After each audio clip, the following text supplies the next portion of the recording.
Hello everyone. सो भाई class 10 वाली बच्चों पार्टी आज की वीडियो में आप लोगों के सामने लेकर भाई क्लास 10 हिंदी ए का हाफ ईयरली का वन शॉट। और ये वन शॉट होने वाला है आपके अगर हाफ ईयरली एग्जामिनेशन में आप इससे पढ़ के चले गए तो आपका हिंदी में एक भी मार्क्स नहीं कट रहा होगा। फुल एंड फुल लिटरेचर हमने इसमें कवर कराई है। अब भैया इसके अंदर जो हाफ ईयरली का सिलेबस हमने उतना ही सिलेबस लिया है, इन द सेंस कि भाई हमने एक जनरल सिलेबस पकड़ा है कि हम जो हाफ ईयरली का सिलेबस हमने एक जनरलाइज फॉर्मेट में इसमें पकड़ लिया है और बच्चों के हिसाब से जितना भी सिलेबस है आपका इसी में कवर हो जाना चाहिए। तो चलिए भाई चालू करते हैं इस वन शॉट को। और यार वन शॉट बनाने में थोड़ी मेहनत लगती है भाई, तो मैं कहूँगा यार कुछ ना कुछ भी तुम कुछ मत करो यार, तो प्लीज़ वीडियो को पूरा देख लेना और जिस भी अपने दोस्त को इसकी ज़रूरत हो उसको ये वीडियो सेंड कर देना। चलिए चालू करते हैं विद द फुल जोश। हेडफोन लगा के बैठ जाओ क्योंकि भैया Hindi is all about imagination. दादी की कहानी कैसे सुनते थे बचपन में, तो वैसे ही इसको सुनने वाले हैं। तो लेट्स स्टार्ट। चालू करते हैं। सबसे पहले हम थोड़ा सा काव्य खंड से चालू कर रहे हैं, कबीर से चालू करते हैं। साखियों का कबीर की साखी। भाई इसमें है क्या? इसमें कबीर ने जो साखियाँ हैं इसमें दैनिक जीवन के महत्वपूर्ण पहलुओं का बहुत ही अच्छी तरीके से दिखाया है। मधुर वचन का महत्व, मनुष्य की प्रवृत्ति, प्रेम का महत्व, आलोचकों की उपयोगिता आदि और बहुत सारी चीज़ों के बारे में बात कर रखी है। यहाँ पे अहंकार के त्याग, प्राणी मात्र से प्रेम और सांसारिक सुखों और वासनाओं के त्याग पर भी बल दिया गया है। कबीर ने इस साखियों में ईश्वर के प्रति प्रेम और उसकी प्रक्रिया को भी पारदर्शित किया है। इसके विरह में साधक ने जीवन निरर्थक हो जाता है। अगर आपके पास में सिर्फ और सिर्फ सांसारिक मोह माया के खिलाफ है तो आप संसार के हैं। लेकिन कबीर कहते हैं जो आपका ईश्वर के प्रति प्रेम है, अगर आप उससे दूर हो गए तो जीवन का कोई अर्थ ही नहीं है। उन्होंने स्पष्ट किया है कि सांसारिक ज्ञान प्राप्त करने के लिए सांसारिक सुख सुविधाओं का त्याग करना, प्राणी मात्र से प्रेम करना, ये सारी चीज़ें हमारी काफ़ी ख़राब हैं। मतलब कबीर ये कहना चाहते हैं और ये साखियों के माध्यम से कबीर ने ये देने का प्रयत्न किया है। आइए सबसे पहले पहली साखी की तरफ बढ़ते हैं। तुम अपनी बुक खोल लो, तुम्हारा उसमें ज़्यादा मतलब जो होता है इस स्पेशली तुम उससे ज़्यादा अच्छी तरीके से साखियों को समझते जाओ। मैं बोल रहा हूँ साखियों को और तुम उसका मायने मैं बताता जाऊँगा, तुम्हें सब चीज़ें समझ में आएगा। ऐसी वाणी बोलिए मन ना आपा खोए, अपना तन शीतल करे औरन का सुख होए। इस साखी में जो कबीर हैं वो अहंकार के बारे में बात कर रहे हैं और वो कह रहे हैं कि तुम ऐसी भाषा बोलो जो कटु वचन है उसे छोड़ दो। ऐसी भाषा बोलो जो कि तुम्हारे अहंकार पे ना आ रही हो, तुम अपना उसमें अहंकार ना दिखा रहे हो। अहंकार त्याग कर आप ऐसे मीठे वचन बोलने चाहिए जिससे उसका अपना शरीर शीतल और शीतल मतलब शांत या काफ़ी सुखदायी हो जाए, प्रसन्न हो जाए और साथ ही सुनने वालों को भी उससे सुख मिले। आपस में ही इंसान मीठे बोलकर और मधुर व्यवहार, आपस में इंसान को एक दूसरे इंसान से काफ़ी अच्छी तरीके से बोलना चाहिए। जैसे तुम कभी कभार मम्मी के ऊपर बुरी तरीके से बोल देते हो, नहीं गलत बात है, अच्छी तरीके से बोलना चाहिए, मीठे वचन बोलना चाहिए। और जब इंसान ऐसा करने लगता है तो उसको काफ़ी अच्छा लगता है, उसका मन प्रसन्न हो जाता है और व्यवहार भी उसका बदल जाता है। इंसान का व्यवहार पूरा 360 डिग्री बदल जाता है। अब इसके आगे के बारे में ऐसे इसके आगे की साखी में कवि कहते हैं, मैं साखी नहीं पढ़ रहा हूँ, अब मैं डायरेक्ट जो होता है आपका उसका मतलब पढ़ रहा हूँ, आप अपनी साखी देखते जाइए। इसके आगे वाली साखी में कबीरदास कहते हैं कि जैसे जो होता है हमारा कस्तूरी कुंडली बैस मृग ढूंढे बन माही, ऐसा घट घट राम है दुनिया देखे नाही। जैसे यहाँ पे कबीरदास ये कह रहे हैं कस्तूरी नामक जो सुगंधित पदार्थ किसी हिरण के अपनी नाभि में होता है, लेकिन वो उसको पूरे इलाके में ढूंढता फिर रहा होता है, वन वन परेशान भटकता रहता है। ठीक उसी प्रकार ईश्वर भी संतुष्टि के कण कण में सभी प्राणियों के हृदय में है, लेकिन संसार पर रहने वाले लोग अज्ञानता के वजह से उसको संसार में ही ढूंढते रहते हैं और इधर उधर ढूंढते रहते हैं। ईश्वर को बाहर ना खोज के हमें अपने भीतर ही उसको खोजना चाहिए। तीसरी साखी में कवि का कहना है कि मेरे अंदर यानी मेरे अंदर जो अहंकार है, जब मैं था तब हरि नहीं, जब हरि है मैं नाही, और जब अंधेरा मिट गया तब दीपक देखा माही। कबीरदास कहते हैं कि मेरे अंदर का जो अहंकार है जब वो रहेगा तो मुझे ईश्वर नहीं मिल पा रहे थे। जब मुझे ईश्वर के दर्शन हो गए तो मेरे भीतर का अहंकार मतलब जो होता है अंधेरा यानी अहंकार, ठीक है, जब मेरे भीतर का अहंकार समाप्त हो गया, जैसे ही मेरे मन में उस ज्ञान का एंट्री हुई, एंट्री को मतलब हिंदी में कहते हैं उस ज्ञान की इन अंदर आया, जब मेरे मन के अंदर वो ज्ञान आ गया तो मेरा सारा अज्ञान रूपी अंधकार समाप्त हो गया और मुझे सत्य के दर्शन हो गए। अहंकार ही ईश्वर का शत्रु है और घोर विद्रोही भी है। चौथी साखी की तरफ बढ़ेंगे हम। चौथी साखी में कबीर हमारे कहते हैं कि व्यक्ति जो है सुख सब संसार है, खाए अरु सोए, दुखिया दास कबीर है, जागे अरु रोए। यानी कबीर दास मौज मस्ती में डूबे रहने वाले लोगों की बात कर रहे हैं। वो कहते हैं कि जो लोग मौज मस्ती में डूबे रहते हैं उनकी तुलना उस लोगों से करते हैं जो बहुत ही ज़्यादा चिंतन करते रहते हैं अपने जीवन के बारे में। और इस पूरे संसार में ऐसे व्यक्तियों की कमी नहीं है जो केवल खाने पीने और सोने का कार्य करते हैं। अपने जीवन को वो लोग सबसे सुखी मानते हैं और खुश होते रहते हैं। कबीरदास कहते हैं कि वह दुखी हैं क्योंकि वह जाग नहीं रहे हैं, उन्हें संसार की निवशता का ज्ञान नहीं है, इसलिए वह संसार की तरफ देखते रहते हैं। इसके 5वीं साखी में कबीरदास और कुछ बात कर रहे हैं। कबीरदास कहते हैं कि जिन व्यक्तियों के शरीर में आपका परमात्मा का वास नहीं है, आपका परमात्मा नहीं पाया जाता है जिसके शरीर में, उसमें विरह का सांप आ जाता है। यानी कि विरह मतलब बिछड़ने का, वियोग जो लिखा है, वियोग का सांप आ जाता है, वियोग का सांप आ जाता है। और जिससे बचने का कोई आशा, कोई उपाय नहीं रहता। जब उनके मन इतना ज़्यादा वियोग से भर जाता है तो वो कोई उपाय उनके पास रहता ही नहीं है, जिसके कारण वो जीवित हैं, जी रहे हैं, जिंदगी का मज़ा ले रहे हैं। लेकिन परमात्मा को पाने के लिए जीवन व्यतीत करना इंसान का और परमात्मा से मिलना, यह अलग बात हो जाती है। यानी कि परमात्मा को पाने के लिए इंसान पागलों के भांति ही जीवन को व्यतीत करता है। परमात्मा से मिलने का इसका एकमात्र उपाय है। यानी कि जो परमात्मा का है वो दुनिया का नहीं हो सकता, जो दुनिया का है वो परमात्मा का नहीं हो सकता। राम के वियोग में भाई जीवन है भी तो कैसा है, वो कबीर का ऐसा कहना है। 6ठी साखी के अंदर हम बढ़ते हैं। कबीरदास कहते हैं कि जो हमारी निंदा करता है उस व्यक्ति को अपने पास रखो, निंदा नेड़ा राखिए अड़िंगिंग। मैं जो होता है संस्कृत का मेरा प्रोनाउंसिएशन ज़्यादा बढ़िया नहीं है, तो प्लीज़ उसको ठीक है इग्नोर मारना यार। चलो मैं इसका डायरेक्ट तुम्हें मतलब बताता हूँ। हाँ, 6ठी साखी, लेट्स गो। तो कबीरदास इसमें कहते हैं कि जो व्यक्ति हमारी निंदा करता है हमें उस व्यक्ति को सदा अपने पास रखना चाहिए। यदि संभव हो तो उसके रहने के लिए अपने घर के आंगन में ही कुटिया बनवा दे, क्योंकि वो हमारे करीब होगा तो हमारे बुरे कार्यों के बारे में हमें बताता रहेगा, हमारी निंदा करता रहेगा। और जब हमारे मन में जो हमारे बुरे कार्य हैं उसके बारे में हमें कोई बताने वाला होता है तो वो निंदा करके बिना साबुन और पानी के ही हमारे स्वभाव को स्वच्छ और पवित्र बना देता है। 7वीं साखी की तरफ बढ़ते हैं, इसलिए मैं यार थोड़ा सा प्रोनाउंसिएशन नहीं करता, मैं तुम्हें डायरेक्ट मायने बताते चला जा रहा हूँ, तुम अपनी साखी देखते जाओ, ठीक है। 7वीं साखी के अंदर कबीरदास कहते हैं कि एक संसार के लोग धार्मिक पुस्तकों को पढ़ कर मर गए, लेकिन कोई भी ज्ञानी नहीं बन सका। इसके विपरीत जो मनुष्य प्रीतम परमात्मा की तरफ जाने की कोशिश कर रहा है वो प्रेम से संबंधित भी एक अक्षर पढ़ ले और जान जाता है कि परमात्मा क्या है, वही सच्चा ज्ञानी अर्थात पंडित बन जाता है। भाव इसका मतलब ये है कि भाई जो परमात्मा को जान लेता है वही सच्चा ज्ञानी है, और जो परमात्मा को नहीं जान पाता वो दुनिया की पूरी संसार की सारी किताबें पढ़ डाले, कोई फायदा नहीं है। इस चैप्टर की 8वीं साखी जो कि हमारी आखिरी साखी है, हम घर जलाए अपना लिया मुरेड़ा हाथ, अब घर जलो तास का तो चले हम साथ। कबीरदास इसमें क्या कहना चाहते हैं? वो कहते हैं कि भाई ईश्वर की भक्ति की मशाल को हाथ में लेकर अब मैंने अपने घर को ही जला दिया है। मैंने भक्ति में भरकर अपने सांसारिक वासनाओं को पूरी तरह से नष्ट कर दिया है।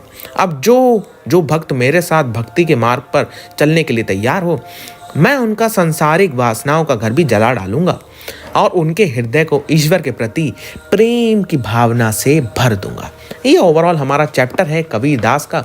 और ये कबीरदास इस चैप्टर के अंदर बहुत ही बढ़िया तरीके से हमें कुछ बातों का ज्ञान कराते हैं कि भाई क्या है ये चीज़ें जो हम नहीं समझ पाते हैं कभी कभार, कि भाई जो इंसान ईश्वर का है वो उसे दुनिया से कोई लेना ही देना नहीं है। और ये ओवरऑल यहाँ पे आपका सारी चीज़ें कवर हो जाती हैं। मैंने नोट्स तुम्हें आफ्टर द लेक्चर मिल जाएंगे इन द डिस्क्रिप्शन बॉक्स, तो उसमें मैंने ये सारे काव्य सौंदर्य वगैरह भी लिख दिया है। तुम आराम से अपनी जो होता है बुक खोल के ये सारी चीज़ें देख सकते हो। नेक्स्ट है हमारा पद जो कि मीरा के हैं। यहाँ पे है क्या चक्कर भाई समझो। इसमें मीरा अपने श्री कृष्ण के संबोधित, अपने आराध्य देव श्री कृष्ण के संबोधित ये पद लिखती हैं। पहले पद में मीरा जो होता है श्री कृष्ण के वो अपना संरक्षक मानकर उनसे प्रार्थना की है कि भाई वो उनके कष्टों को दूर करे और उनकी रक्षा करे।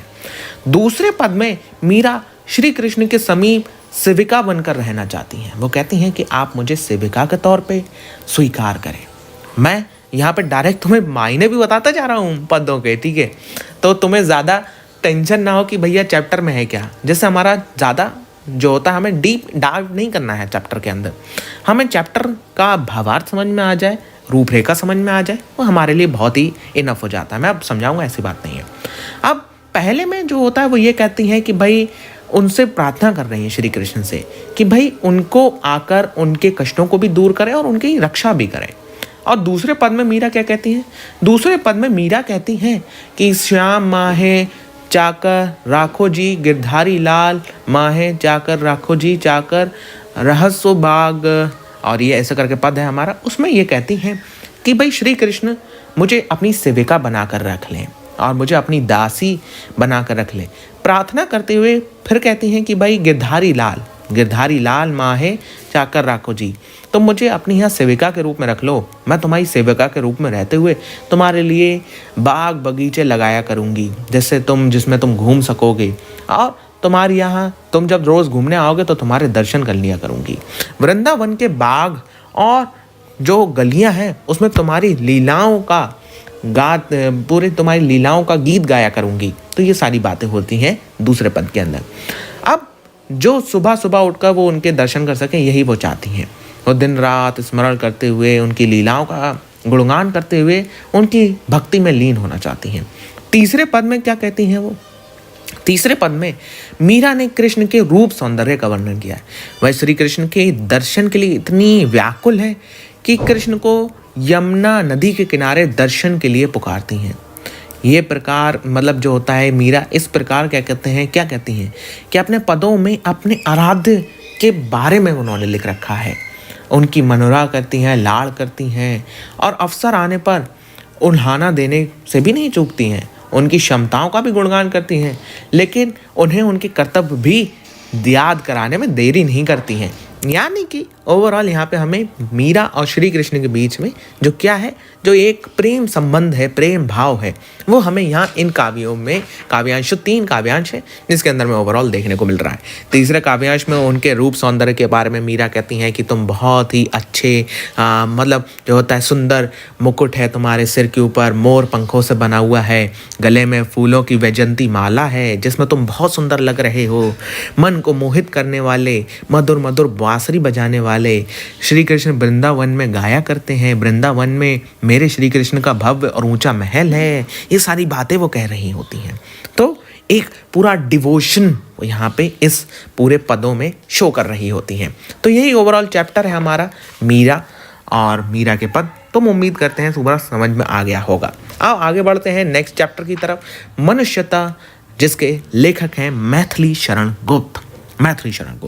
यहाँ पे चक्कर क्या है? यहाँ पे मनुष्यता समझ में आ रहा होगा बात। मनुष्यता यानी कि इस पाठ में मनुष्य के परोपकार, राष्ट्रहित, नेशनलिज्म हिंदी में एसएसटी आ गई, सॉरी, ठीक है, हाँ, और उदारता की भावना के बारे में बताया गया है और जीवन को इन तरीकों से जीने के बारे में भी बताया गया है। इसमें कवि कहते हैं कि अपने जो स्वयं है, स्वयं की भूमि से उठकर इंसान कहीं पे भी जाने को बहुत ही अलग समझता है। मतलब वो जहाँ से आया है जहाँ पे रह रहा है और जहाँ जाएगा उसके बारे में वो बात करते हैं। वो कहते हैं कि मनुष्यता, मानवता यानी कि मनुष्यता के पूरे पूरे लक्षण उसी मनुष्य के मानी हैं जिसमें अपने और अपनों के हित का चिंतन हो और कहीं पहले और सर्वोपरि दूसरे के हित का भी हो। यानी जो सिर्फ अपने बारे में ना सोच रहा हो, किसी दूसरे के बारे में भी सोच लेना चाहिए। वो ये कहते हैं, पहले काव्यांश की बात करूं तो विचार कर लो कि मृत्यु हो ना मृत्यु से डरो कभी, डरो कभी मरो परंतु यूं मरो कि याद करे जो सभी, हुई ना यूं समृत्यु तो व्यथा मरे, व्यथा जिए मरे नहीं वही कि जो जिया ना आपके लिए। वही पशु प्रवृत्ति है कि आप ही चरे, वही मनुष्य है कि जो मनुष्य के लिए मरे। यानी समझ रहे हो, ओवरऑल तुम्हें समझ में आ गया होगा क्या है यहाँ पे। मतलब वो ये कहते हैं कि भाई जो इंसान है उसे अपना, जिसका जन्म हुआ है उसे मृत्यु भी आना है, इसलिए भाई मृत्यु तो निश्चित है, मृत्यु हक है, वो ऐसा कहते हैं। और फिर उससे डरना किस बात का, हमारी मृत्यु ऐसी होनी चाहिए कि मृत्यु के उपरांत लोग महान कार्यों के लिए हमें हमेशा याद रखें। और ये जो गौरवशाली काम करते करते ऐसा इंसान को करना चाहिए कि कोई ऐसा काम करते करते मरे कि तुम्हारी मृत्यु गौरवशाली कहलाए। तुम्हारे मृत्यु के बाद में लोग तुम्हें याद नहीं करते और आंसू नहीं बहाते तो हमारा जीवन जीना और मर जाना दोनों व्यर्थ हैं।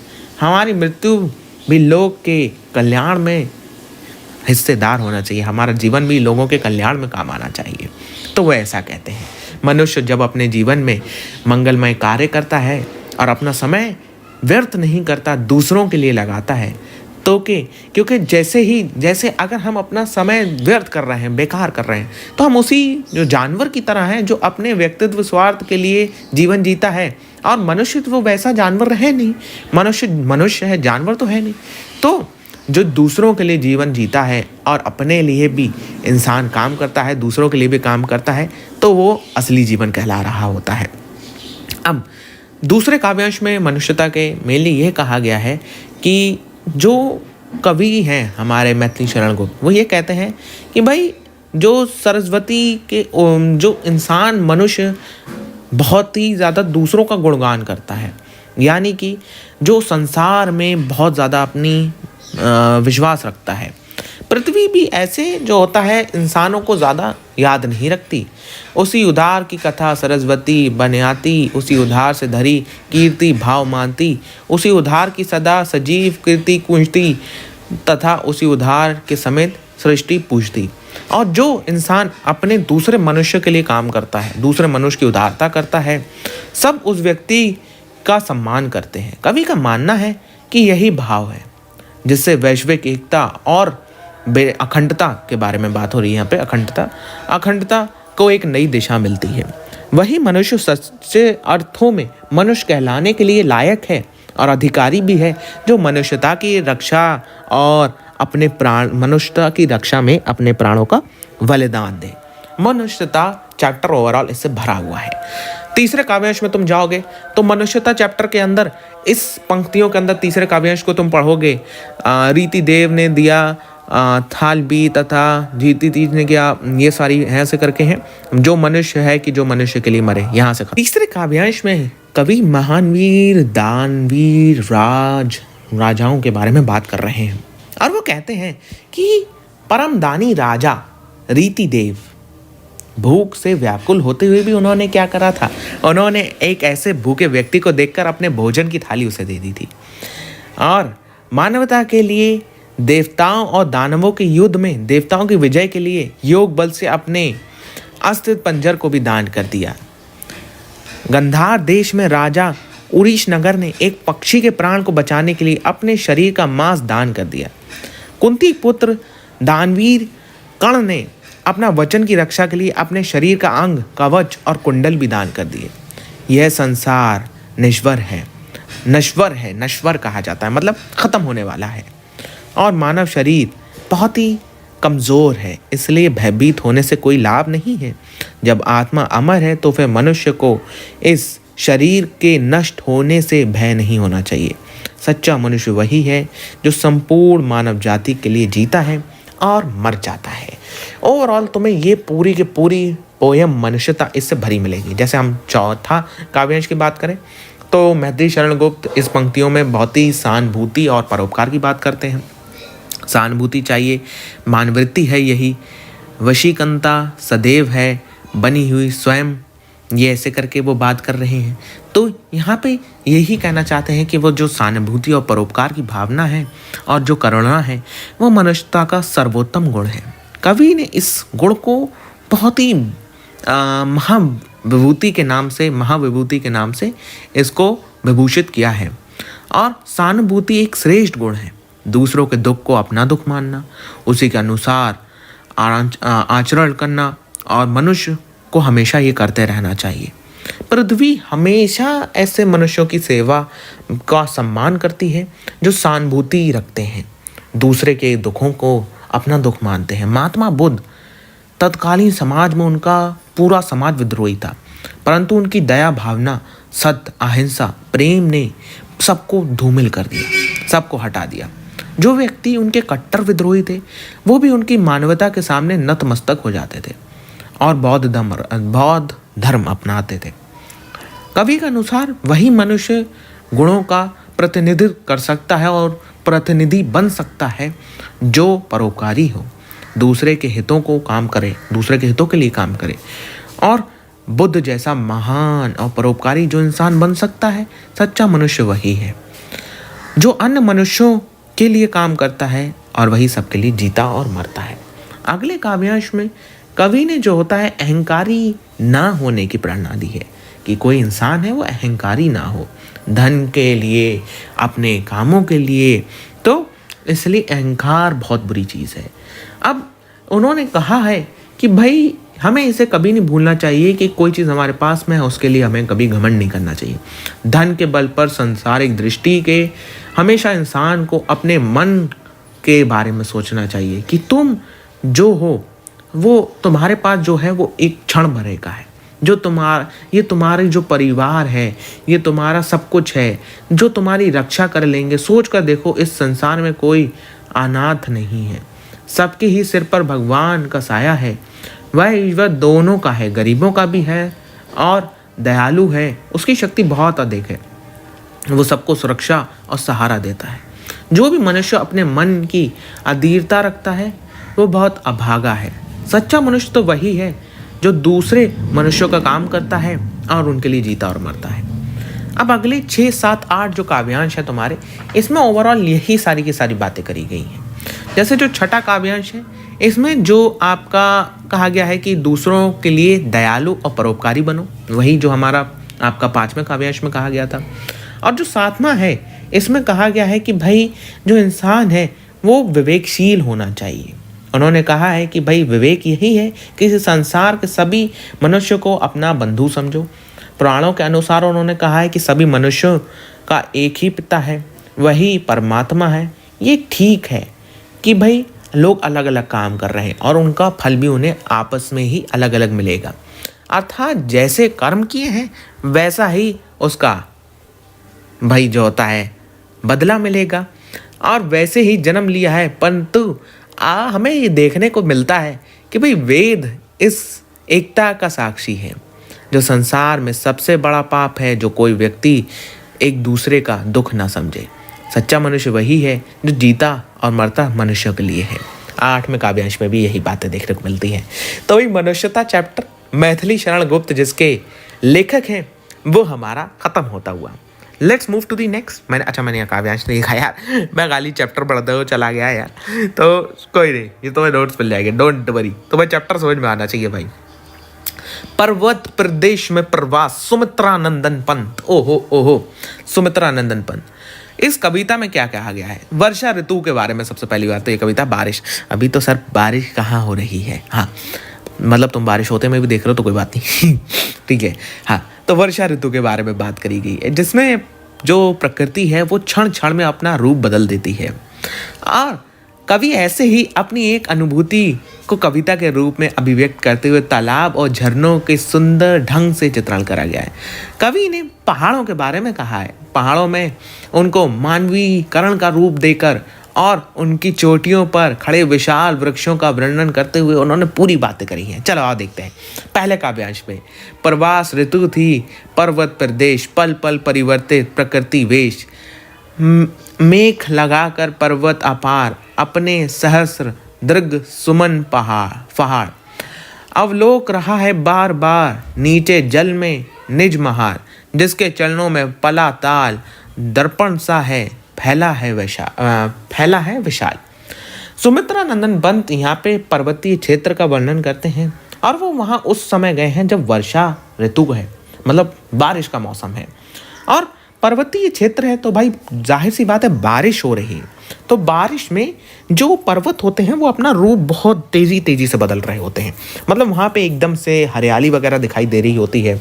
अब पर्वत में दूर दूर तक उन्हें दिख रहा विशाल पर्वत है और उस पर्वत पे खिले हुए हजारों फूल ऐसे लग रहे हैं कि पर्वत की आंखें हों, और पर्वत उन आंखों से नीचे तालाब में फैले हुए जल में अपना विशालकाय शरीर एक आईने की तरह, एक शीशे की तरह देख रहा है। वास्तव में उसी पर्वत के पास एक विशाल तालाब भी था जिसका जल इतना स्वच्छ और पारदर्शी था कि उसमें पर्वत का प्रतिबिंब दिखाई दे रहा था, यानी उसकी इमेज दिखाई दे रही थी और सामने से पूरा पर्वत दिखाई दे रहा था।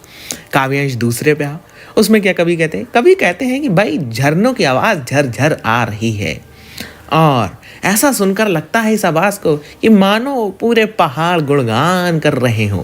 उनकी आवाज़ को सुनकर नस नस में जोश भर जाता है, मन भी उत्साहित और उमंग से भरा हो जाता है। पर्वतों पर बहने वाले झाग से भरे झरने झरझर करते समय मोतियों की लाड़ के समान सुंदर लग रहे हैं। मोतियों की जैसे पूरी लाड़ होती है, लड़ियाँ होती हैं जिसे कहा जाता है, उसके समान सुंदर लग रहे हैं। पहाड़ों पर उगे हुए विशाल और ऊंचे पेड़ों के मन में ऊंची ऊंची आकांक्षाएं छुपी हैं। ये शांत अवकाश को बिना पलक झपकाए अटल और कुछ चिंता में डूबे हुए हैं और झांक रहे हैं। उन्हें देखकर ऐसा लगता है कि आकाश के रहस्यों को जानना चाहते हैं। पूरे आकाश के रहस्य को जानना चाहते हैं। तीसरे काव्यांश में बढ़ते हैं। वर्षा ऋतु के बारे में वो कहते हैं कि ऐसा लग रहा है पूरा पर्वत पारे के समान सफेद हो गया है, चमकीले पंखों से फड़फड़ाता हुआ ऊपर आकाश में उड़ रहा है। मजा आ रहा है भाई पर्वत को उड़ता। वो पर्वत पे पर लगे हैं। पर्वत पे पर कैसे होंगे सर? ऐसे करके पर होंगे उसके डिजुम, ये तो कुछ डेविल के पर बना दी, ऐसे उड़ रहा है। ठीक है, चलो। और जो होता है ऊपर आकाश में उड़ रहा है, झरनों की तो केवल आवाज़ ही सुनाई दे रही है, वही शेष रह गई है। इसके अलावा तो अगर देखा जाए तो बादलों से इतनी तेज़ वर्षा हुई है जैसे आकाश धरती पर टूट पड़ा है और उस वर्षा के बाणों ने धरती पर आक्रमण कर दिया है। शाल के विशाल वृक्ष बादलों की झुंड में ऐसे प्रतीत हो रहे हैं जैसे कि वह भयभीत होकर धरती में धंस जाएंगे। तालाब के जल से इस प्रकार की तरह धुआं उठने लग रहा है मानो उसमें आग लग गई हो। इस प्रकार वर्षा के देवता इंद्र बादल रूपी विमान में घूम घूम कर अपना जादुई करतब दिखा रहे हैं, जिसके कारण पर्वतों पर क्षण क्षण में अलग अलग दृश्य दिखाई दे रहा है। उड़ गया अचानक लो भुगर फड़ाका आपार परात के पर रव शेष रह गए निर्झर। हे टूट पड़ा भू पर अंबर, धस गए धराओं में सभय शाल। उठ रहा धुआं जल गया ताल, यूं जलेंद्र यान में विचर विचर था इंद्र खेलता इंद्रजाल। ऐसे करके एक काव्यांश है। Let's move to the next काव्यांश। और यहाँ पे काव्यांश है ही नहीं, काव्यांश खत्म और एक कविता भी खत्म। अब हमारा जो होता है आपका गद्य भाग की तरफ। पहला चैप्टर है बड़े भाई साहब प्रेमचंद। चलिए चालू करते हैं हमारा नेक्स्ट चैप्टर बड़े भाई साहब, जो कि गद्य पाठ का चैप्टर है, प्रेमचंद का है। तो भाई प्रेमचंद है हमारे, तो प्रेमचंद की कहानियाँ बड़ी अच्छी सी होती हैं और काफ़ी मतलब एक नॉर्मल से नॉस्टैल्जिया क्रिएट करती हैं प्रेमचंद की। अगर तुम कहानी पढ़ रहे हो बड़े भाई साहब, ये फ़ोटो ही तुम्हें पूरी कहानी सुनाऊंगा। इसी फ़ोटो बड़े भाई साहब, अपने बड़े भाई साहब को लेखक ने 14 वर्ष का बताया है। आयु में 5 वर्ष का अंतर है लेखक और उसके बड़े भाई साहब में, लेकिन कक्षा में केवल उसके बड़े भाई साहब उससे 3 दर्जे आगे हैं। क्योंकि वह शिक्षा पाने में किसी प्रकार की जल्दबाजी नहीं करना चाहते। वह तालीम रूपी भवन की बुनियाद को खूब मजबूती से डालना चाहते थे, जिस पर एक आलीशान महल बन सके। 1 साल का काम 2 साल में करते थे, कभी कभी 3 साल भी लग जाया करते थे। अब लेखक 1 साल मतलब लेखक क्या कहते हैं, लेखक का विश्वास था कि जो उनके बड़े भाई साहब हैं उनका विश्वास था कि भाई बुनियाद पुख्ता होगी तो मकान पायदार बन सकेगा, नहीं तो नहीं बन सकेगा। इसके अतिरिक्त वह लेखक की हर हरकत पर बारीक निगाह रखते थे और किसी भी गलती पर लेखक को खूब डांटते थे। बड़े भाई साहब अधिकांश समय अपनी पुस्तकों को खोले बैठे रहते थे, लेकिन उनका दिमाग कहीं और होता। कई बार लेखक ने भाई साहब की कॉपियों पर चिड़ियाँ, कुत्ते, बिल्ली की तस्वीर बनी देखी थी। यही नहीं, वह कुछ विचित्र शब्दों को अपनी कॉपी पर लिखा करते थे जिसका अर्थ लेखक की समझ में कभी नहीं आता था, और छोटा होने के कारण लेखक उनसे विचित्र शब्दों का अर्थ भी नहीं पूछ पाता था कि उसका क्या मतलब है। बड़े भाई साहब खेल कूद जो होता है लेखक को बहुत पसंद था, और उसके बड़े भाई साहब हमेशा उसको निर्देश और नसीहतें देते रहते थे। लेखक खेल कूद में बहुत रुचि लेता था और अवसर पाते ही हॉस्टल से बाहर निकलकर मैदान में अपने दोस्तों के साथ खेल और गप्पे मारता था। जब ये गतिविधियों से निपटकर अपने कमरे में वापस आता तो भाई साहब उससे प्रश्न पूछने को तैयार रहते कि भाई तू कहाँ था, कहाँ थे, सब उसे सुनाना पड़ता, और ये प्रश्न सुनते ही लेखक कांप जाता था। इसके बाद बड़े भाई साहब के उपदेश चालू हो जाते थे, जिसमें इस बात पर जोर होता था कि अंग्रेजी जैसे विषय को पढ़ना और समझना आसान नहीं है। ये जानते हुए भी लेखक अपना समय खेल कूद और गप्पे हाँकने में लगा देता है। वह लेखक को इस बात के लिए लताड़ते थे कि यदि भाई पढ़ने में मन नहीं लग रहा है तो यहाँ कहकर दादाजी की मेहनत की कमाई क्यों बेकार कर रहा है। बड़े भाई साहब की डांट खाकर लेखक को बहुत दुख होता और निराश हो जाता, और ऐसे में पढ़ाई करने की योजना बनती। सबसे पहले टाइम टेबल बनाया जाता। अब तुम में से ये कौन कौन करता है मेरे को यहाँ पे कमेंट सेक्शन में टैग कर देना, ठीक है। इसी टाइम पे टाइम टेबल बनाया जाता। इसमें सुबह से रात तक हर गतिविधि को, खेल कूद को छोड़कर भाई हर गतिविधि का समय होता। लेकिन उस टाइम टेबल का पहले ही दिन पूरा का पूरा दहा स्नान हो जाता। भाई पहले दिन उसकी बैंड बज जाती, ध्यान हट जाता और खेल कूद शुरू हो जाता। इसका परिणाम ये होता कि बड़े भाई साहब की डांट और नसीहतें सुनना पड़ती। वार्षिक परीक्षा हो गई, परीक्षा फल निकला तो लेखक को यह देखकर आश्चर्य हुआ कि वह कक्षा में प्रथम आया है, पहला, फर्स्ट, और जबकि उसके बड़े भाई फेल हो गए हैं। Oh no. ऐसे में उसका दिल किया कि वह जाकर बड़े भाई साहब से पूछे कि तुमने कितना पढ़ लिख कर कौन सा तीर मार लिया कद्दू में। लेकिन लेखक छोटा था, वह इन सब बातों को मन में सोचकर ही चुप रहा। अगले दिन से उसने बड़े भाई साहब की डांट की चिंता किए बिना खेलने जाना आरंभ कर दिया। बड़े भाई साहब जो थे वो लेखक की इस निडरता को भांप चुके थे। इसलिए एक दिन उन्होंने लेखक को खरी खोटी सुनाते हुए कहा कि कक्षा में प्रथम आने से वह घमंडी हो गया है। उन्होंने रावण का उदाहरण देते हुए कहा कि वह घमंड करना भाई बुरी बात है, घमंड व्यक्ति का सर्वनाश कर देता है।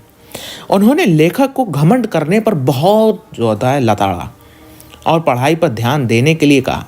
साथ ही लेखक को ये भी बताया कि इस बार प्रथम आ गया है तो ये कोई बड़ी बात नहीं है। वो इस बात को उसे ध्यान रखना चाहिए कि जब वह उनकी कक्षा में आएगा तो दांतों तले पसीना आ जाएगा, और जो होता है भाई, क्योंकि इंग्लिस्तान का इतिहास पढ़ना होगा जिसमें 8 और 9 हेनरी हुए हैं, दर्जनों जेम्स हैं, दर्जनों विलियम्स हैं, कौड़ियों चार्ल्स हैं। इनके नाम और काम याद करते करते चक्कर आने लगते हैं। ज्योमेट्री छात्रों का खून चूस लेती है। बड़े भाई साहब के अनुसार जो किताबों में लिखा है उसे वैसा ही नहीं पढ़ा तो परीक्षा में पास नहीं किए जा सकते। वह समय की पाबंदी पर 4 पन्नों का निबंध लिखने के उदाहरण देकर परीक्षा लेने वालों पर व्यंग करते हुए कहते हैं कि यदि समय की पाबंदी पर 4 पन्नों का निबंध लिखा जाए और ये समय की बर्बादी नहीं होगी, ये छात्रों पर अत्याचार है, और इसे संक्षेप पर लिखने को कहेंगे तो 4 पन्ने लिखवाए जाते हैं। लेखक को इन सब बातों के विषय में विस्तार से बताकर बड़े भाई साहब इस बातों पर जोर दिया करते थे कि वह बड़ी कक्षा की पढ़ाई आसान नहीं है भाई, और भले ही वह फेल हो गए हैं, लेकिन वह अनुभव में लेखक से बड़े हैं और सदैव बड़े ही रहेंगे। अगले वर्ष की बात होती है। अगले वर्ष की परीक्षाएं हुई और लेखक फिर अव्वल, और बड़े भाई साहब दिन रात एक करके पढ़ाई करी थी, लेकिन फिर से फेल हो गए। Oh no. लेखक को अपने बड़े भाई के फेल होने पर बहुत दुख हुआ और उन पर दया आई। इस बार लेखक और बड़े भाई के बीच केवल एक कक्षा का अंतर रह गया था। इस बार लेखक को ये बुरा विचार आया कि यदि इस बार भी बड़े भाई साहब फेल हो गए और वह पास हो गया तो दोनों एक ही दर्जे में पढ़ेंगे और उस समय बड़े भाई उसकी बेइज्जती नहीं कर पाएंगे। बड़े भाई साहब के व्यवहार में एकदम परिवर्तन आने लगा। इस बार भी फेल होने से बड़े भाई साहब बहुत दुखी थे। अब उनके व्यवहार में लेखक के प्रति नरमी आ गई थी। उन्हें यह भी लगने लगा था कि अब उन्हें लेखक को डांटने का अधिकार नहीं रहा। इसका फायदा उठाते हुए लेखक ने खेलने से अधिक समय लगाना किसी में नहीं चालू करा। से खेलने में सबसे ज़्यादा समय, पतंगबाजी, दोस्तों के साथ रहता। इसके बाद लेखक का पढ़ाई पर ध्यान नहीं रहा। उसके बड़े भाई साहब उसे ये सब करता देख दिए। एक दिन लेखक एक कटी हुई पतंग लूटने जा रहा था कि वह बड़े भाई साहब ने उसे रंगे हाथों पकड़ लिया और वहीं डांटना शुरू कर दिया कि 8वीं कक्षा में आकर भी इन लड़कों के साथ पतंग लूटने में उसे शर्म नहीं आती। कम से कम अपनी पोजीशन का तो ध्यान रखना चाहिए। किसी ज़माने में इतने पढ़े लिखे लोग नायब, तहसीलदार, डिप्टी मजिस्ट्रेट या सुपरिटेंडेंट हो जाते थे, और आज भी कई मिडिल पास लोग अखबारों के संपादक हैं। ये मान लिया कि तुम होशियार हो, और ये भी हो सकता है कि तुम कल मेरी कक्षा में आ जाओ और मेरे से भी आगे निकल जाओ। इसका यह अर्थ नहीं है कि मैं तुमसे कुछ नहीं कह सकता और तुम अपनी मनमानी करते रहोगे।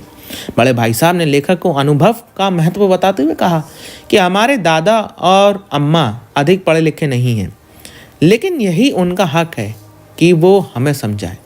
उन्हें ये स्थितियों का उदाहरण देकर बताया कि भाई जो व्यक्ति चाहे पढ़ा लिखा हो या ना हो, फिर भी वह पढ़े लिखे होकर भी कम अनुभवी व्यक्ति को अधिक समझदार इंसान नहीं समझे। उन्होंने अपने दादाजी, अम्मा जी और अपने हेडमास्टर का उदाहरण देकर कहा कि भाई पढ़ा लिखा होना एक बात है और अनुभवी होना अलग बात है। लेखक को समझाते हुए फिर कहा कि घमंड करना अच्छी बात नहीं है। मैं बड़ा और अनुभवी होने के नाते तुम्हें राह से भटकने नहीं दूंगा। यदि तुम मेरी बात नहीं मानोगे तो मैं थप्पड़ भी मार सकता हूँ। ये सब सुनकर लेखक ने भी उस पर सहमति जताई, और उन्होंने जब ये सब बातें कर रहे थे, बड़े भाई साहब ने कहा कि मुझसे, लेखक ने जो होता है बड़े भाई साहब से कहा कि आप मुझसे ये सब कहने का पूरा अधिकार रखते हैं। ऐसा सुनते ही बड़े भाई साहब ने लेखक को गले से लगाया और बोले कि मैं तुम्हें पतंग उड़ाने को मना नहीं करता, मेरा भी दिल करता है कि मैं पतंग उड़ाऊं। यदि मैं ऐसा करने लगा तो तुम्हें किस प्रकार समझाऊंगा। उसी समय एक कटी हुई पतंग ऊपर से गुजरी और बड़े भाई साहब ने लपक कर उस कटी पतंग की डोर को पकड़ लिया और हॉस्टल की ओर दौड़े। लेखक भी अपने बड़े भाई के पीछे दौड़ रहा था। तो समझ रहे हो, इंसान को हमेशा एक जैसा नहीं रहना चाहिए कि हाँ जो होता है कोई बड़ा भाई है तो वो हमेशा बड़ा ही डांटता वाटता रहे। तो इंसान देखो, जो चीज़ है वो अपने बदलती रहती है। तो हमेशा ज़रूरी नहीं है कि तुम्हारे भाई के साथ ना बनती हो सकता है बन जाए कभी। ठीक है, चैप्टर से तुम्हें कुछ बातें समझ में आई होंगी कि हाँ, डांटना हमेशा मोहब्बत का डांटना होता है, डांटने को कभी गलत में नहीं लेना चाहिए। ठीक है, समझ रहे होंगे। यस, आगे बढ़ते हैं। नेक्स्ट चैप्टर, डायरी का एक पन्ना, सीताराम सरकेसिया। यहाँ पे चक्कर क्या है, यहाँ पे 26 जनवरी 1931 को नेताजी सुभाष चंद्र बोस और लेखक तथा कलकत्ता के हजारों लोगों द्वारा देश की दूसरा स्वतंत्रता दिवस उत्साह से मनाने का बारे में बात करी गई है। यहाँ पे जो क्रांतिकारी हैं उनकी कुर्बानियाँ को याद दिलाते हुए समाज की एकता को यहाँ पे बात करी गई है।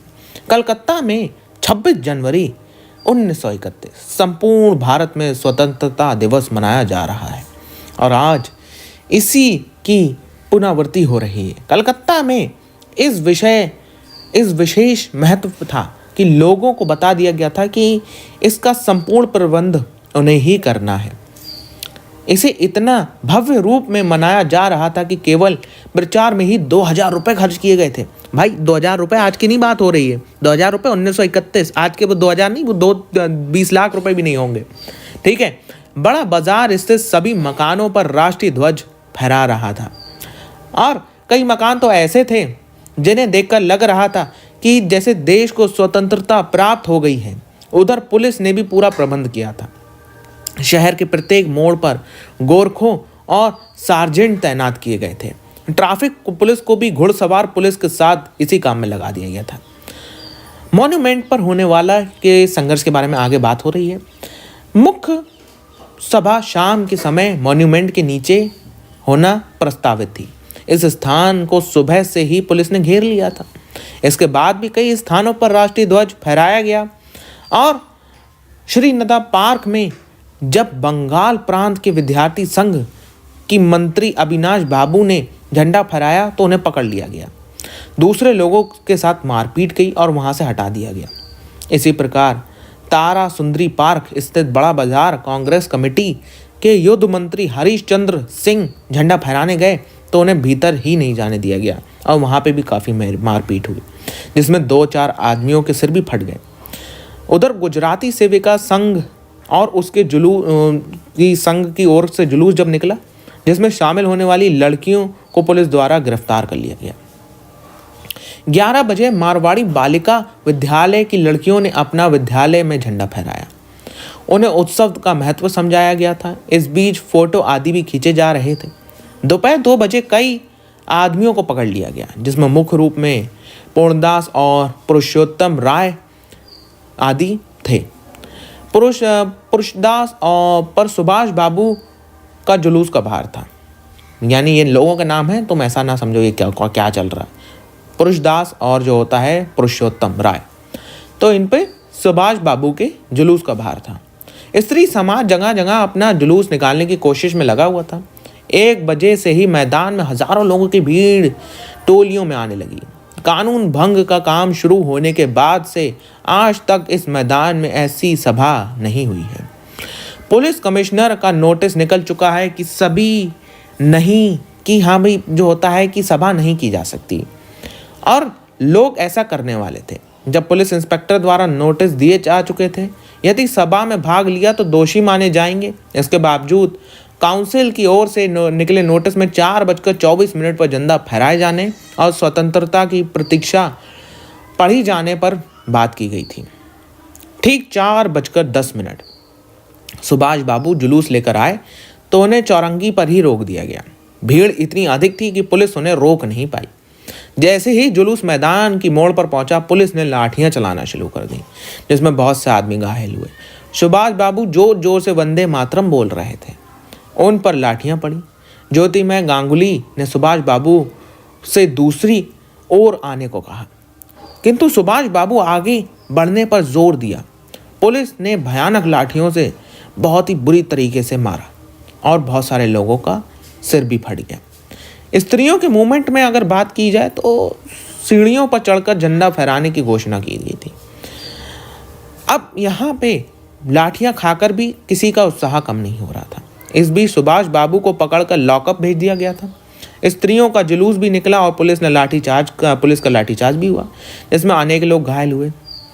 जुलूस टूट गया और 50-60 स्त्रियां वहीं बैठ गईं, जिन्होंने पुलिस ने ताला बाजार भेज दिया। इसके बाद विमल प्रतिमा के नेतृत्व में जुलूस आगे बढ़ा और उन्हें भी लाल बाजार भेज दिया गया। ब्रजलाल गोनायक वंदे मातरम बोलते हुए मूवमेंट की ओर भाग लिया था, लेकिन पुलिस सावधान थी और उन्हें पकड़कर कुछ दूर ले गए और वहां जाकर छोड़ दिया। इसके बाद स्त्रियों का जुलूस वहां पे घुस गया और वहां से 200 लोगों का जुलूस लेकर लाल बाजार गया, जहां उसे गिरफ्तार कर लिया गया। पर मदलासा को भी पकड़ लिया गया था। उसे मालूम नहीं था कि थाने में उसे बहुत पीटा भी गया। अब ये जो संघर्ष की बात की जा रही है, इस संघर्ष में 105 महिलाएं पकड़ी गई थी, जिन्हें रात 9 बजे छोड़ दिया गया। कोलकाता में पहली बार इतनी बड़ी संख्या में महिलाओं की गिरफ्तारी हुई थी। कांग्रेस के कार्यालय से फोन द्वारा सूचना मिली कि वहां अनेक घायल पहुंचे हैं। इस पर लेखक जानकी देवी के साथ भी वहां पहुंच गया। डॉक्टर दास गुप्ता घायलों को देख रेख कर रहे थे, साथ ही उनके फोटो भी उतरवा रहे थे। 103 घायल पहुंचे। जिस प्रकार अस्पताल में भी 160 घायल पहुंच चुके थे। कुछ लोग अपने घरों पर चले गए थे, पकड़े गए लोगों की संख्या का पता ही नहीं चल पा रहा था। लेखक के अनुसार यह संघर्ष अपने आप में बहुत ही महत्वपूर्ण है, जिसने कोलकाता के इस कलंक को धो दिया कि वह स्वतंत्रता आंदोलन का काम नहीं कर रहा है। इससे ये आशा भी बंधी कि यहाँ भी स्वतंत्रता आंदोलन का काम हो सकता है। यहाँ पे मेनली इस चैप्टर के अंदर सीताराम सरगेसिया ने हमें एक पूरा इंसिडेंट के बारे में बताया है, जो हमारा 26 जनवरी 1931 को हुआ था। इस इंसिडेंट में कोशिश की गई थी, क्योंकि देखो मैं तुम्हें थोड़ा सा यहाँ पे बता दे रहा हूँ कि यहाँ पे चक्कर क्या चल रहा है। यहाँ पे चक्कर ये चल रहा है कि कोलकाता जिसे तुम आज जानते हो, कोलकाता में जब हमारा इंडिपेंडेंस स्ट्रगल चल रहा था, तो भाई वहाँ पे ये था कि आपका कोलकाता भाग नहीं ले रहा है। Kolkata as a active participant काम नहीं कर रहा है इंडिपेंडेंस स्ट्रगल के अंदर। तो कोलकाता जब एज अ एक्टिव पार्टिसिपेंट काम नहीं कर रहा है इंडिपेंडेंस स्ट्रगल के अंदर, तो उसके ऊपर किसी का ध्यान भी नहीं था, जल रही। तो भाई तो कोशिश की गई थी इस चैप्टर के अंदर, जो हमें बताया गया कि भाई कोशिश की गई कि हाँ जो होता है ये इंडिपेंडेंस स्ट्रगल कोलकाता के अंदर भी चालू हो और कोलकाता में भी लोग इसके प्रति जो होता है अपना जोश दिखाएं। तो ये सारी चीज़ें जब चालू हुई तो उसके बारे में सीताराम सरकेसिया ने ये पूरा का पूरा चैप्टर लिखा है कि भाई कैसे चालू हुआ। जब 26 जनवरी को, क्योंकि पहले ही हमें पता था कि डिक्लेयर कर दिया गया था, SST ये चैप्टर नंबर 2 में तुमने पढ़ रखा है कि पहले ही डिक्लेयर कर दिया गया था कि भाई 26 जनवरी को हमारा नेशनल जो होता है हमारा गणतंत्र दिवस मनाया जाएगा। अब पहले ही जब डिक्लेयर कर दिया गया था तो उसके बारे में यहाँ पे जो होता है फिर उसके लिए हर साल ऐसा होता था कि भाई पूरे 26 जनवरी को पूरे इंडिया में लोग आंदोलन वगैरह करते थे। उसी एक आंदोलन के बारे में बताया गया है। चलो आगे बढ़ते हैं। ये चैप्टर तो हमारा ओवरऑल निपटता हुआ, लेट्स गो। तांत्रा वामीरो की कथा। अब यहाँ पे लीलाधर मंडलोई, यहाँ पे है क्या? तांत्रा और वामीरो की कथा में है क्या भाई? यहाँ पे ये कथा जो होता है अंडमान निकोबार की बहुत ही ज़्यादा प्रसिद्ध लोक कथा है। इस द्वीप के 2 टुकड़े थे, यानी 2 टुकड़े कथा को 2 टुकड़ों में बांटा गया है। तांत्रा और वामीरो की प्रेम प्रसंग के माध्यम से जो होता है हमें सामने लाया गया है। इस द्वीप समूह में अनेक जनजातियों का निवास है, आज भी है और पहले भी था। उनके अपने रीति रिवाज, पर्व और जो होता है परंपराएं थी। वामीरो के गांव एक रूढ़िवादी परंपरा के अनुसार दूसरे गांव के साथ वैवाहिक संबंध बनाने की अनुमति नहीं थी। इस परंपरा को तोड़ने के लिए किसी तरह तांत्रा और वामीरो ने अपने प्राण त्याग दिए। प्रस्तुत पाठ में उन्हीं के बारे में बताया गया है। तो आइए पाठ के बारे में पढ़ते हैं। लिटिल अंडमान, अंडमान द्वीप समूह का अंतिम द्वीप समूह लिटिल अंडमान था। इसी तरह निकोबार द्वीप समूह का पहला द्वीप का नाम कार निकोबार है। आप जानते हो उसके बारे में, बहुत सारे लोग जानते होंगे। लेकिन बहुत पहले की बात है कि ये दोनों एक हुआ करते थे और उस विषय में एक कहानी है। तांत्रा एक सुंदर और बलिष्ठ युवक। जब लिटिल अंडमान का कार निकोबार द्वीप आपस में जुड़े हुए थे, उस समय वहाँ एक सुंदर और बहुत ही बलवान युवक रहा करता था, तांत्रा पास गांव में रहने वाला था। वो बहुत अच्छे स्वभाव का था और मुसीबत में सबके काम आता था। यही कारण था कि उसे सभी लोग आदर और सम्मान की दृष्टि से देखते थे। उसे अपने पारिवारिक और सामाजिक कामों में बुलाया करते थे। कहते हैं कि उसके पास लकड़ी से बनी एक तलवार थी जिसे वह सदैव अपने साथ रखता था। उसे इस तलवार को चलाते हुए किसी ने नहीं देखा था, लेकिन उन लोगों का मानना था कि उसकी तलवार में अद्भुत शक्तियां हैं। एक शाम जब तांत्रा समुद्री बालू पर बैठकर सूरज की अंतिम रंग बिरंगी किरणों को निहार रहा था, तभी उसे पास से ही एक मधुर संगीत सुनाई दिया। वह गीत इतना मधुर था कि वो मधोश होकर गीत के स्वर की ओर बढ़ने लगा। तभी उसकी नज़र एक युवती पर पड़ी जो एक श्रृंगार गीत गा रही थी। इस समय एक समुद्री लहर ने उसे भिगो दिया और उसने गीत गाना बंद कर दिया। वह युवती वामीरो थी जो लापती गांव की रहने वाली थी। लापता पढ़ दिया बे। हाँ, गीत रुकते ही तांत्रा बेचैन हो गया। उसने वामीरो से पूछा कि गीत गाना क्यों बंद कर दिया। इस पर वामीरो ने बेरुखी से उससे पूछा कि वह छुपकर उसका गाना सुन रहा था। उसने जवाब दिया कि वो जवाब के तौर पर उसने फिर से अपना प्रश्न दोहराया। इस प्रकार कई बार वामीरो ने उससे बेरुखी से बात की और वह उससे वह उससे गीत गाने का अनुरोध करता रहा। अंत में वामीरो ने उससे पूछा कि वह इस गांव का नियम नहीं जानता जो बार बार गीत गाने के लिए कहे जा रहा है। यह कहकर वह वापस जाने लगी तो तांत्रा उससे गिड़गिड़ाते हुए बोला कि वह उसे माफ कर दे क्योंकि वह उसे देखकर विचलित हो गया था। उसने वामीरो से उसका नाम पूछा। वामीरो ने अपना नाम बताया तो तांत्रा को ऐसा लगा कि मानो उसके कानों में किसी ने रस घोल दिया है। उसे वामीरो से अगले दिन फिर इसी स्थान पर आने को कहा तो वामीरो अनमने मन से नहीं कहकर अपने गांव की ओर वापस भाग गई। इस पर तांत्रा ने उसे अपना नाम बताते हुए कहा कि कल वह इसी स्थान पर उसकी प्रतीक्षा करेगा, उसका इंतजार करेगा। वामीरो पर तांत्रा का प्रभाव जम चुका था। उसकी आंखों के सामने बार बार चेहरा आ जाता था। उसने तांत्रा के विषय में बहुत सी बातें सुनी थी लेकिन वह उसे उन सब बातों से अलग लगा। उसने तांत्रा एक ऐसा युवक लगा जिसके विषय में वो अपना जीवन साथी के रूप में कल्पना कर रही थी, किंतु परेशानी ये थी कि वह उसके गांव का नहीं था और गांव का ये नियम था कि किसी भारी युवक का विवाह गांव की युवती से नहीं हो सकता। इस कारण वह निराश हो गई और भूलने की कोशिश करने लगी। तांत्रा और वामीरो दोनों एक दूसरे से मिलने को बेचैन थे। उनका समय काटना कठिन हो गया था। अगले दिन जैसे ही शाम हुई तांत्रा उसी स्थान पर पहुंचा और वामीरो को ढूंढने लगा जहां पर वह उसे कल मिली थी। अचानक उसने नारियल के पेड़ों में वामीरो की छाया को देखा जो छुपते छिपाते उससे मिलने आई थी। दोनों एक दूसरे को चुपचाप एक अटक देखते रहे। अब रोज ही दोनों लोग स्थान पर आकर मिलने लगे। दोनों एक दूसरे को देखते रहते, एक शब्द भी नहीं कहते। एक दिन लाप्ती के कुछ युवकों ने दोनों को एक साथ देख लिया और ये बात सारे गांव में फैल गई। दोनों को उन गांव वालों ने समझाया कि दोनों अलग अलग गांव के हैं और दोनों का संबंध संभव नहीं है, परंतु दोनों पर गांव वालों की बातों का कुछ भी असर नहीं हुआ। वह इसी प्रकार समुद्र के किनारे रोज मिलते रहते थे। कुछ समय बाद पासा गांव में पशु पर्व का आयोजन हुआ। इस पर्व में पशुओं का प्रदर्शन कराना था। पशुओं और युवकों के बीच शक्ति प्रदर्शन, उत्सव, नृत्य, भोजन आदि बहुत सारी चीजें वहां पे आयोजन की गई थी। लेकिन तांत्रा यहाँ भी वामीरो की ही तलाश करता रहा।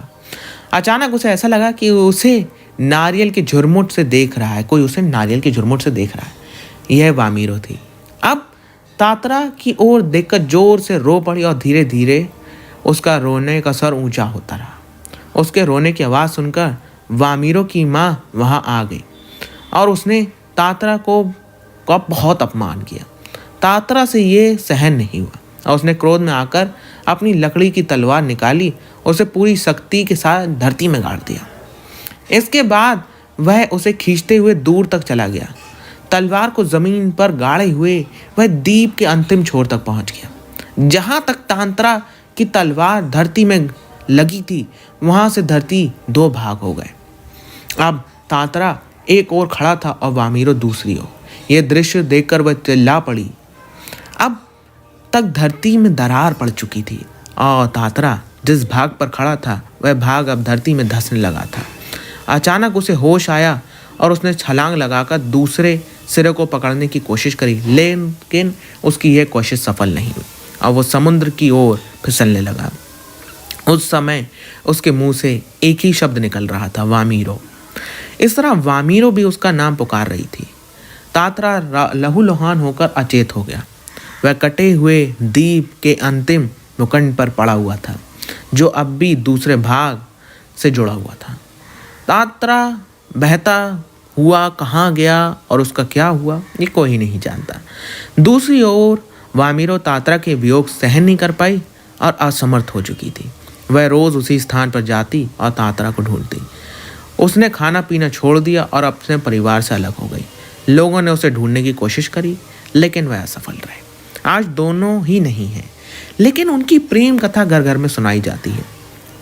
निकोबार के लोगों का मत है कि तांत्रा की तलवार के कारण कार निकोबार जो दो टुकड़े हुए हैं उसका दूसरा हिस्सा लिटिल अंडमान है जो कार निकोबार से 96 किलोमीटर की दूरी पर है।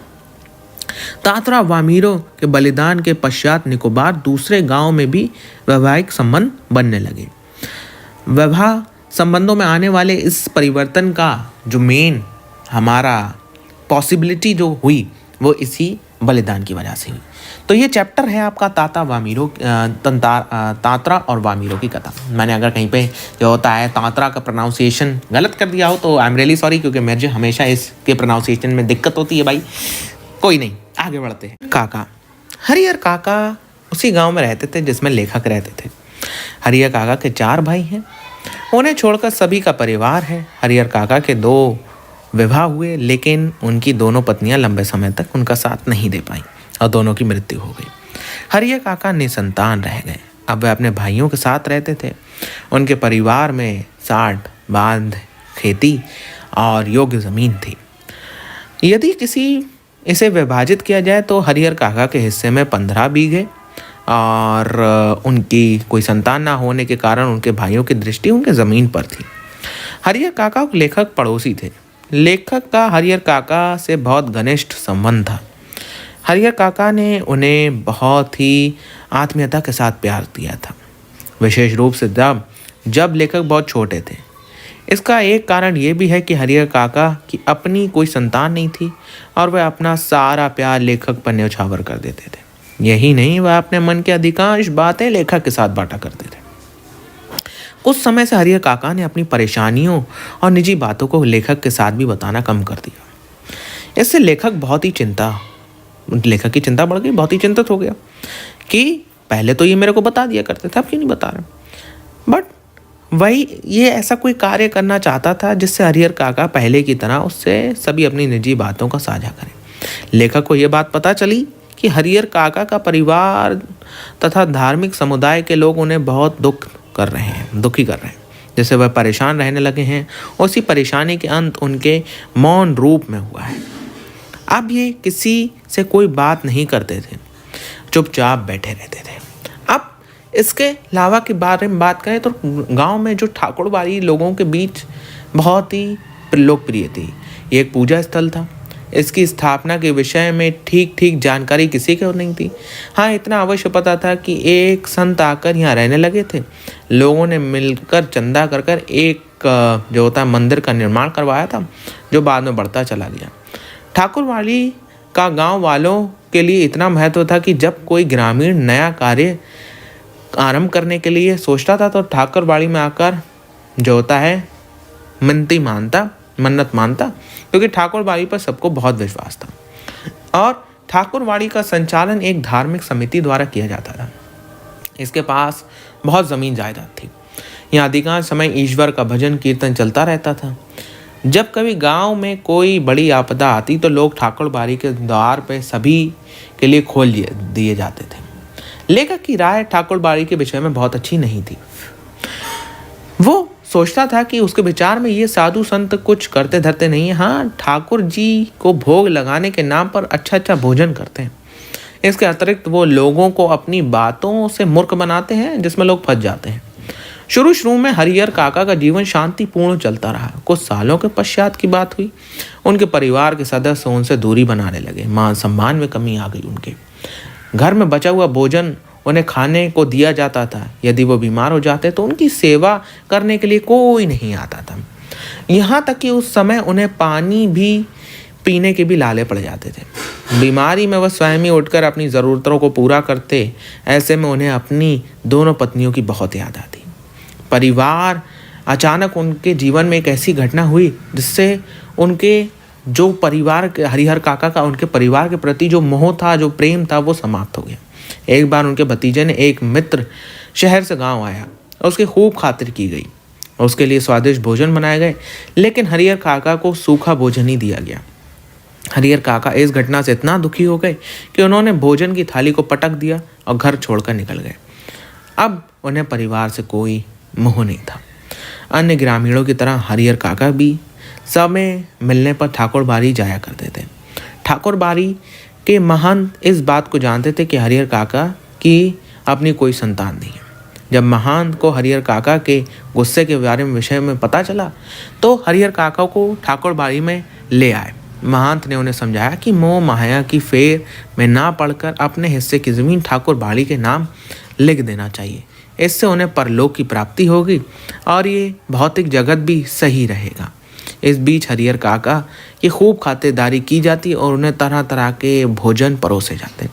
उनका पूरा मान सम्मान किया गया। महंत ने उन्हें समझाया कि यदि वह अपनी जायदाद को ठाकुर बाड़ी के नाम करेंगे तो लोगों के बीच उनका मान सम्मान बढ़ जाएगा। हरिहर काका जब घर छोड़कर चले गए थे, उनके भाइयों ने इस बात का पता नहीं चलने दिया। जब लोग खलियान से लौटे तो उन्हें सारी बात पता चली। उन्हें यह भी पता चल गया कि ठाकुर बाड़ी में हरिहर काका को प्रलोभन दिए गए हैं। उन्हें लगा कि यदि हरिहर काका ठाकुर बाड़ी के महंतों की बातों में आ गए तो उनके हाथ से अपने भाई की जायदाद चली जाएगी। भाइयों ने अपनी अपनी पत्नियों को इस बात के लिए बहुत बुरा भला कहा कि उनके कारण उनके बड़े भाई घर छोड़कर चले गए। इसके बाद वो लोग ठाकुर बाड़ी पहुंच गए और अपने भाई को वापस लाने की विनती की। बड़ी मुश्किल से हरिहर काका घर जाने को राजी हुए। घर पहुंचते ही घर के सभी सदस्यों ने अपना व्यवहार के लिए उनसे क्षमा मांगी और उनकी खूब सेवा की, जिससे हरिहर काका घर ना छोड़े। इतनी खातिरदारी देखकर हरिहर काका को भी लगा कि अब तो अपने तो आखिर अपने ही होते हैं। उनका दिल घर के सदस्यों के लिए पसीज गया। हरिहर काका जो द्वारा घर छोड़कर एक रात के लिए ठाकुर बाड़ी में रहने और उनके भाइयों द्वारा अनुनय विनय करने पर वापस घर जाने वाली बात गांव में फैल चुकी थी।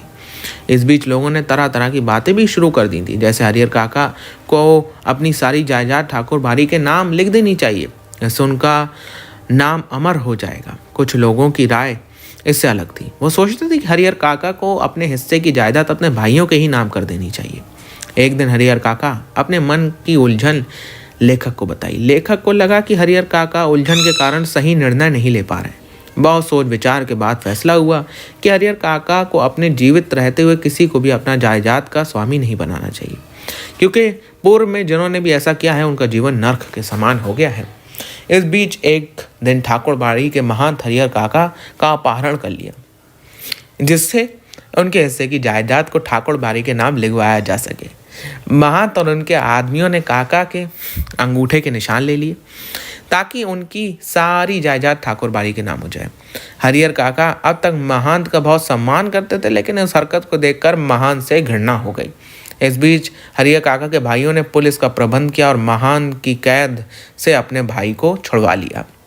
अब हरिहर काका की सोचने का दृष्टिकोण पूरी तरह बदल चुका था। उन्हें लगने लगा कि ठाकुर बाड़ी के महंत और ना उनके सगे भाई कोई भी उनका सम्मान नहीं करता, उनकी जायदाद हड़पना चाहते हैं। अब उन्हें दृढ़ निश्चय कर दिया कि वह अपनी ज़मीन किसी के भी नाम नहीं करेंगे। हरिहर काका के भाइयों को भी हरिहर काका के बदले व्यवहार का अनुमान था। तो समझ तो कहते कि हरिहर काका अपनी जायदाद का नाम नहीं लिखेंगे। एक दिन उनके भाइयों ने भी वही तरीका अपनाया जो ठाकुर बाड़ी के महंत ने अपनी जायदाद नाप करने के लिए करा था। भाइयों ने हरिहर काका के साथ मारपीट की उनसे और अपनी ज़मीन अपने नाम लिखवाने की कोशिश करी। काका ज़ोर से चीखे तो लोगों ने उनकी चीख सुनकर आज़ाद कराया। अब हरिहर काका अपने भाइयों से पूरी तरह मोह भंग हो चुके थे।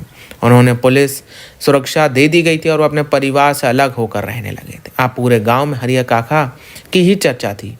कोई उनकी ज़मीन को उनके भाइयों को देने के संबंध विचार प्रकट करता तो कोई ज़मीन को ठाकुर बाड़ी को देने में ही जोर देता। इस प्रकार पूरा गांव केवल यही चर्चा चलती रहती थी। अब तक हरिहर काका सब कुछ समझ चुके थे। इन घटनाओं का उन पर इतना गहरा नकारात्मक प्रभाव पड़ गया था कि वो मौन रहने लगे थे, किसी से भी कुछ नहीं कहते, केवल खुली आंखों से आकाश को निहारते रहते थे। अब उन्हें एक नौकर खर्च रख लिया था और जो उनका ख्याल रखता था। पुलिस के जवान भी हरिहर काका के खर्च पर मौज उड़ा रहे थे।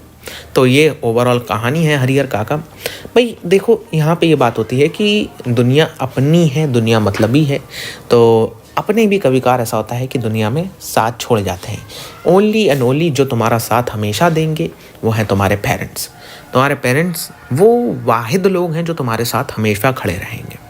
और ये ऐसा होना, भाई बात ये होती है कि इंसान हमेशा अपना पेरेंट्स का आदर करे, सम्मान करे।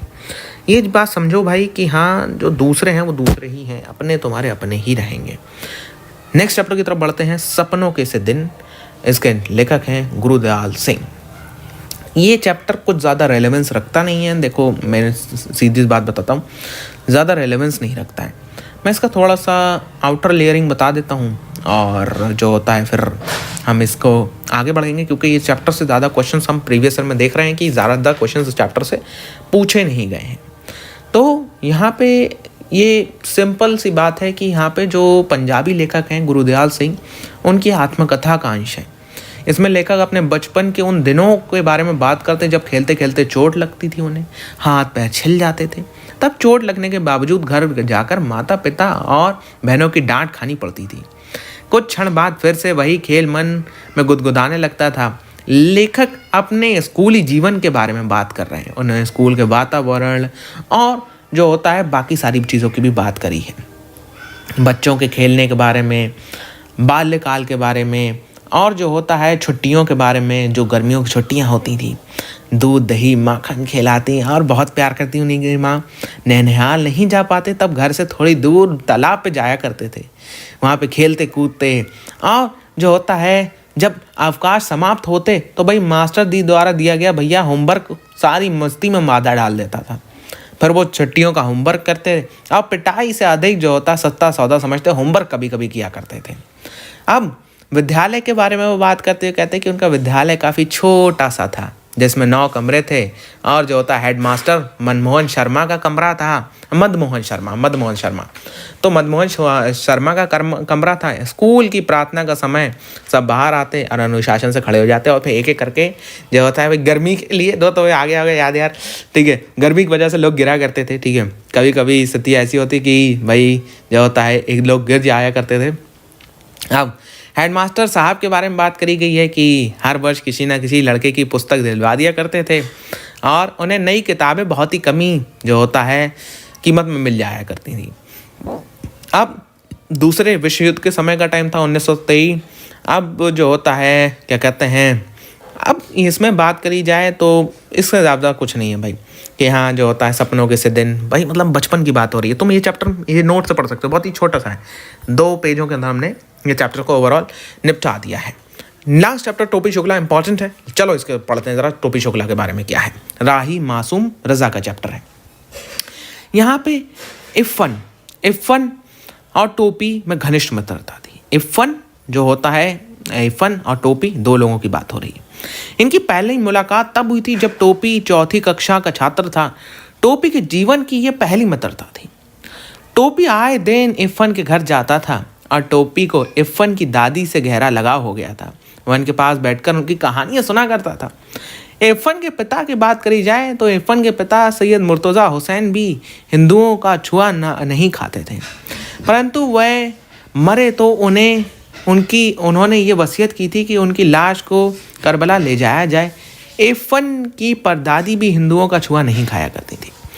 वह बड़ी नमाजी बीबी थी, परंतु जब उनके एक लौटते बेटे को चेचक निकली तो वो चारपाई के पास एक पैर पर खड़े होकर बोली, माता मेरे बच्चे को माफ़ कर दियो। वह 9-10 वर्ष की आयु में ब्याह कर पूरब से लखनऊ आई थी। तब तक जिंदा रही, पूर्वी ही बोलती रही। वह मौलवी की ही नहीं एक जमींदार की बेटी थी।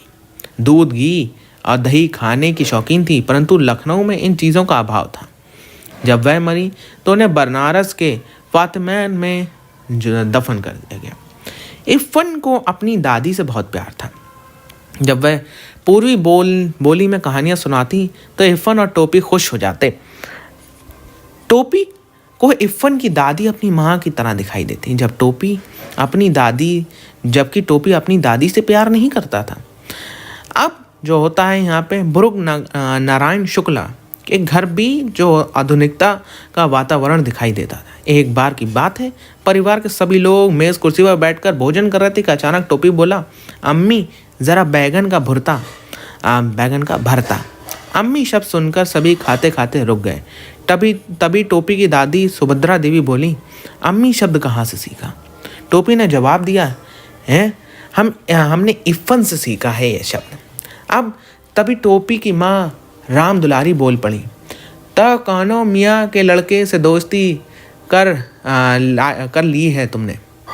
ये सुनते ही सुभद्रा देवी आग बबूला होकर कहने लगी, बहू तुमसे कितनी बार कहूँ कि मेरे सामने ये गंवारों की जुबान ना बोला करो। टोपी की दादी तो चढ़कर अंदर चली गई, परंतु माँ ने टोपी की बहुत पिटाई की और फिर भी टोपी इस बात के लिए तैयार नहीं हुआ, वह इरफान के घर नहीं जाएगा। मुन्नी बाबू और भैरव टोपी के भाई ये नज़ारा देखते रहे, परंतु कुछ नहीं बोले। उस दिन टोपी का बहुत अकेलापन लगा। इरफान की दादी टोपी को बहुत प्यार करती थी। टोपी इरफान को बात बात पर कहता था कि हम दोनों अपनी दादी बदल लेते हैं। टोपी अपनी दादी से तनिक सा भी लगाव नहीं करता था।